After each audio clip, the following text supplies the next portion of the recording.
Fala pessoal, tudo bem com vocês? Como foi o primeiro Inter de Miguel Ángel Ramírez, que inclusive já pode ser punido, hein? A gente vai falar sobre isso. E quais garotos se destacaram no Grêmio que já está em Quito, no Equador, para jogar pela pré-Libertadores. Chega mais, eu sou o Chico Garcia, inscreva-se no canal e vamos juntos.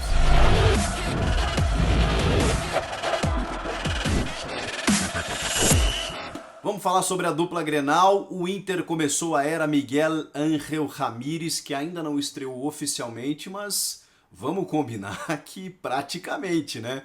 Porque o técnico espanhol ainda não foi regularizado no BID, no Boletim Informativo Diário da CBF, não poderia comandar o time foi comandado pelo seu auxiliar, mas ele que escalou os jogadores, ele que definiu e mais do que isso, ele praticamente comandou o time à beira do campo, mesmo sem estar à beira do campo. Para quem não viu, ele assistiu o jogo da arquibancada, mas ficou conversando o tempo inteiro com o auxiliar e em determinado momento, no segundo tempo, ele simplesmente invadiu o campo, a área, né, técnica, desceu da arquibancada, foi lá, conversou com os auxiliares, ou seja, não podia estar ali e por isso foi denunciado pela Procuradoria do Tribunal de Justiça Desportiva do Rio Grande do Sul e vai responder, né? Tem uma punição aí de jogos, ele pode pegar vários jogos, pode desfalcar o time, vai. Provavelmente isso vai gerar uma punição, uma multa pecuniária lá, que ele ou o Inter vão ter que pagar, porque ele provavelmente no próximo jogo já seja regularizado e será que ele vai ser punido ou não, mas é um probleminha aí que o Inter vai ter que enfrentar logo na arrancada, né, do trabalho do Miguel Ramírez. Mas vamos falar do time que ele botou em campo. Um time que surpreendeu a todos por algumas mudanças. Algumas coisas deram certo, outras nem tanto. Por exemplo, ele mudou o gol, Danilo Fernandes, por ter uma qualidade, segundo o Miguel Ramírez, de jogar mais com os pés do que Marcelo Lomba. Muitos torcedores até pediam o Danilo ao invés do Lomba. Pois bem, esse pedido pelo menos foi atendido. Zé Gabriel como titular ao lado de Victor Cuesta, por conta também dessa saída de bola com os pés. Nem sempre ela funcionou. Em vários momentos, inclusive o Ipiranga chegou a perder gols feitos quando o Zé Gabriel, na execução, não conseguiu entregar esse melhor passe na saída de bola. O meio de campo chamou bastante atenção, porque ele tinha apenas o Edenilson como um volante marcador. O restante, jogadores mais ofensivos. O Peglo aberto, o Praxedes, o Marcos Guilherme e o Yuri Alberto. Sem o Patrick e o Caio Vidal no banco, por exemplo. Eles entraram no segundo tempo.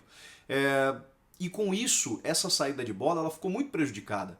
Porque o Edenilson, ele joga um pouco mais avançado e ele tem qualidade técnica para isso, mas muitas vezes quando o Inter precisava fazer essa saída de bola com os pés, faltava um cara para fazer essa construção, né? Pegar a bola do Zé Gabriel e ter mais espaço para preencher o meio e ter opções, inclusive. O Nonato também estava nesse time titular. Pois bem, o Edenilson até fazia isso, mas em vários momentos, quando o Ipiranga pressionava essa saída de bola, conseguia recuperar, porque o Inter ficava sem espaços ali, sem um primeiro volante. O Inter até argumentou que o Dourado não estava à disposição e o Lindoso estava descontado e tudo mais. O Lindoso entra no segundo tempo e aí melhora toda essa situação. O Yuri Alberto chegando, né, nos primeiros minutos faz um gol de centroavante, mas claro, tem uma sombra enorme aí no banco de reservas, o Paulo Guerreiro, que entrou na segunda etapa, depois de 7 meses, o que a gente saúda, né? Um jogador que ainda vai entregar muito, imagino eu, tem condição de jogar em alto nível pelas próximas 2 temporadas pelo menos, e vai ajudar muito o Inter, né, nesse processo aí, nessa temporada de 2021. Mas tem muita coisa para ajustar, evidentemente, e o Ramírez sabe disso. Tem coisas muito legais a gente ver, o perde pressiona, né, quando o time perde a bola, tem muitos homens ali que entenderam ou já entendem o jogo de posição, que é cada um fazendo a sua, de ter uma disciplina tática, de ter um conceito bem estabelecido, isso é muito legal. Agora, obviamente, né, essa saída de bola vai ser, digamos assim, como ele disse, né, o torcedor vai se divertir, vai ter fortes emoções, porque esse conceito, e eu não sou contra o conceito, bem executado, você tem superioridade numérica, você não rifa a bola, você chega no campo de ataque construindo as jogadas, e isso é muito legal. Só que precisa ser bem executado. E se você tem um adversário, e vejam só, a gente está falando do Ipiranga de Erechim, que obviamente não vai oferecer tanta resistência quanto outras equipes mais competitivas na sequência de Libertadores, Brasileiro, Copa do Brasil e tudo mais. Então, tudo isso precisa ser muito bem ajustado e essas escolhas, né? Será que o Marcos Guilherme, que já se sabe que não é efetivo pelo lado de campo, será que é ele que tem que ser? Será que o Peglo tem que jogar aberto ou por dentro? Será que o Patrick tem que ser banco? Tudo isso ficou na cabeça aí pra gente ver na sequência o trabalho do Miguel Ángel Ramírez. No caso do Grêmio, o Grêmio que já está em Quito, no Equador, para encarar o Ayacucho do Peru. Sim, você não se enganou. Por quê? Porque os peruanos vetaram a entrada de brasileiros por conta da pandemia do coronavírus. Então, o jogo contra o Ayacucho teve que ser realizado em Quito, o que diminui um pouquinho a altitude, né? Só 2.800. Mas o Grêmio tem uma larga vantagem, né? Tanto que Renato Gaúcho nem viajou. Ganhou folga de 8 dias e nem se deu ao trabalho de comandar o Grêmio nesse jogo de volta contra o Ayacucho pela vantagem estabelecida por 6-1 na arena. Muitos jogadores também liberados e com isso o Grêmio levou uma molecada lá só para cumprir tabela. Molecada que jogou muito bem no final de semana contra o Sportivo em Bento Gonçalves. E eu queria destacar vários jogadores que a gente vai ver na sequência e disso o Grêmio tem méritos e merece, né, os cumprimentos. Aliás, que vem fazendo há algum tempo e que se promete nessa nova temporada por uma decisão que vem de cima do presidente Romildo Bolzan para que o Renato utilize mais as categorias de base. O Renato já revelou muitos jogadores, é fato, mas mais do que nunca isso está sendo exigido dentro do Grêmio. E a gente viu uma molecada dando muita conta do recado. O lateral direito, o Wanderson, eu acho que é o jogador mais afirmado entre esses jovens, ele tem só 19 anos, jogou a final da Copa do Brasil com personalidade, o Grêmio foi mal nesse jogo, mas ele foi a única coisa boa, assim, positiva que a gente pode tirar. Ele tá comandando a posição, muito melhor que o Vitor Ferraz, por exemplo, que eu até gosto desse jogador, mas ele não vem cumprindo bem no Grêmio, especialmente na comparação com o Wanderson. Então, o Wanderson a gente vai ver como titular aí pelos próximos tempos no Grêmio, possivelmente. Ainda tem o Léo Gomes, né, que está se recuperando de lesão já tem um tempo e tomara que consiga ser uma opção importante.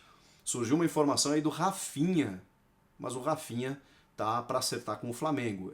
Eu não tenho essa informação de que o Rafinha foi cogitado ou especulado no Grêmio. Talvez o Grêmio até sondou para ver qual a situação, mas ele vai fechar mesmo com o Flamengo, até porque ele quer um salário na faixa de 650, 700 mil reais. O Grêmio não vai pagar isso para um lateral, imagino eu. Então, e também pelo crescimento do Wanderson, acho que não faz sentido esse tipo de contratação. Mas vamos lá.